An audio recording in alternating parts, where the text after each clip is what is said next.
आज मी ना आपल्यासोबत दाल वड्याची रेसिपी शेअर करणार आहे. दाल वडे तुम्ही बनवत असाल, पण काय होतं भरपूर वेळा परफेक्ट असे होत नाहीत.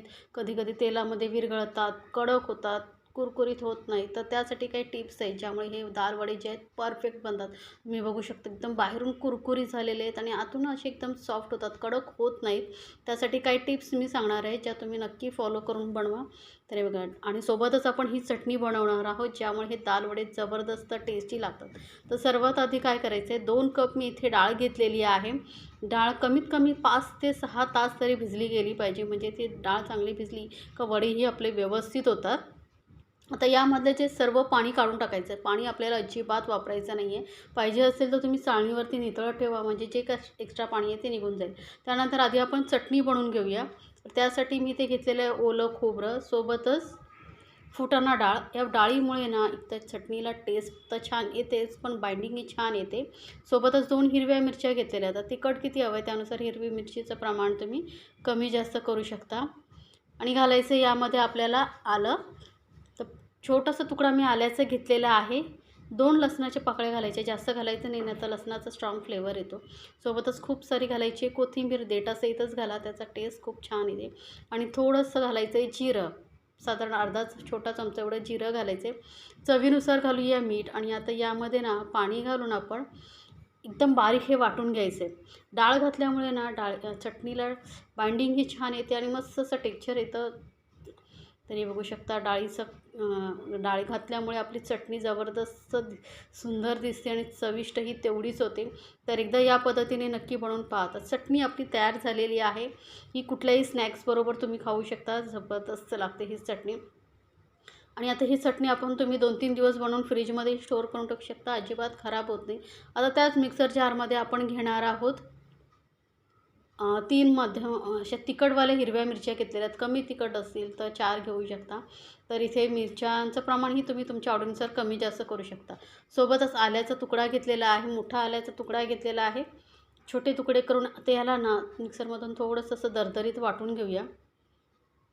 हे बघा, थोडंसं वाटून घेतल्यामुळे काय होतं, जर आपण डायरेक्ट हे डाळीबरोबर वाटायला गेलं ना, तर वाटलंच जात नाही आणि कुठेतरी जास्त मोठा तुकडा राहतो. मग ते आपण जेव्हा वडे खातो ना, तेव्हा त्याचा टेस्ट बरोबर येत नाही मग. त्यामुळे काय करायचं आहे, आधी वाटून घ्यायचं. आणि यामधली ना थोडीशी डाळ मी साईडला काढून ठेवलेली आहे, त्याचा वापर आपण नंतर करणार आहोत. आता ही डाळ जास्त आहे, त्यामुळे 2 वेळा मी वाटून घेणार आहे.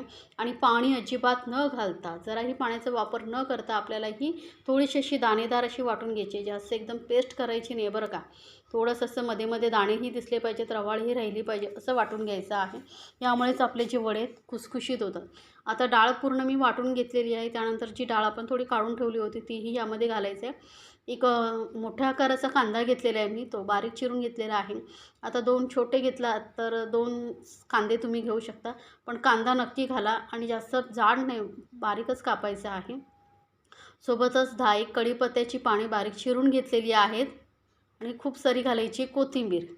आता कोथिंबीर नसेल आवडत तर नाही घातला तरी चालेल, पण आपल्याला वड्यांचा टेस्ट जी आहे ना जबरदस्त येण्यासाठी मी थोडीशी कोथिंबीर घातलेली आहे. सोबतच थोडीशी हळद आणि चवीनुसार घालायचं मीठ. यामध्ये आपल्याला लाल मिरची पावडर वगैरे काहीही वापरायचं नाही. आणि बाइंडिंग आणि कुरकुरीतपणा येण्यासाठी इथे घालायचं आहे तांदळाचं पीठ. तर 2 चमचे भरून मी आधी तांदळाचं पीठ घातलेलं आहे. आधी जास्त घालायचं नाही बरं का. आणि त्यासोबतच आपण 1 पिंच एवढं बेकिंग सोडा, म्हणजे खाण्याचा जो सोडा असतो ना तो घातलेला आहे. जास्त नाही घालायचं बरं का.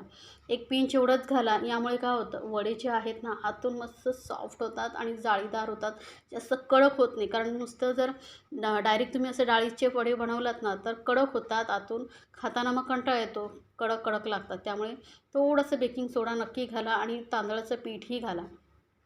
आता सर्व साहित्य व्यवस्थित मिक्स करून घेतल्यानंतर याचे आपल्याला वडे बनवून घ्यायचे. तर वडे जास्तही जाड ठेवायचे नाही बरं का, कारण डाळ वगैरे कच्ची आहे. त्यामुळे थोडंसं गोळा घ्यायचा, हाताने चपटा करायचा, साईडने याला चिरा जातात. त्यामुळे काही टेन्शन घेण्याची गरज नाही, कारण दाल वडे हे असेच असतात.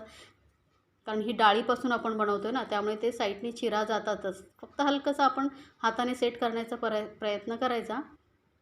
आता याला असे पटापट आपण वडे बनवून घेऊया. सुरुवातीला गोल करायचा आणि मग चपटा करून साईडने हलकासा एकत्र करण्याचा प्रयत्न करायचा. तर असे हे दाल वडे आपण एका प्लेटमध्ये बनवून ठेवूया, म्हणजे तळायला सोपं होईल. आणि सर्वात महत्त्वाचं म्हणजे तेल ना चांगलं कडकडीत तापलेलं पाहिजे बरं का. कोमट तेल तापलेल्यामध्ये वडे सोडायचे नाही, नाहीतर काय होतं तेल तर वडे जे आहेत ना तेल जास्त शोषूनही घेतात आणि मग तेलामध्ये विरघळण्याचेही चान्सेस असतात. त्यामुळे कडकडीत तेल तापवून घ्यायचं आणि गॅस मग नंतर मध्यमवरती करायचं आणि तेलामध्ये वडे सोडायचे आणि जोपर्यंत वडे एका साईडने व्यवस्थित सेट होत नाहीत, तळले जात नाही, तोपर्यंत अजिबात याला टच करायचं नाही. आपोआप हे तेलामध्ये सेट होऊ द्या आणि मीडियम गॅसवरतीच हे वडे तळायचे बरं का, नाहीतर काय होईल माहिती आहे, आतून वडे कच्चे राहतील. आता बघा वडे चांगले ना असे खालच्या साईडने तेलामध्ये चांगले सेट झालेले आहेत. त्यानंतरच याला आपण पलटून दुसऱ्या साईडने तळायला घ्यायचं आहे. तर हे बघा वडे मी आता पलटून दुसऱ्या साईडनेही तळून घेते. कलरही खूप सुंदर आलेला आहे. थोडासा अजून डार्क कलर येईपर्यंत आपण हे तळून घेणार आहोत, म्हणजे वडे आतपर्यंत चांगले तळले जातील. हे दाल वडे ना जबरदस्त टेस्टी लागतात. संध्याकाळी छोट्या मोठ्या भूकच्या वेळी जर तुम्हाला काय करायचं स्नॅक्स कळत नसेल तर तुम्ही मुलांना हे वडे पटकन बनवून देऊ शकता. फक्त डाळ तुमच्याकडे भिजलेली पाहिजे.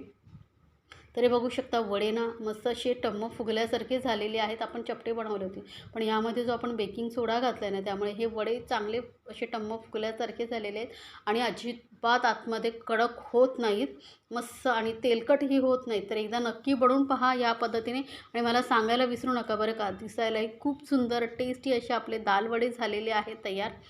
बनवा आणि आपल्या फॅमिलीसोबत एन्जॉय करा. गरमागरम कुरकुरीत असे हे दाल वडे आणि हे दाल वडे खरं तर ना गरम गरमच खूप छान लागतात. तर बघू शकता बाहेरून कुरकुरीत आणि आतून सॉफ्ट असे दाल वडा तयार झालेले आहेत आपले.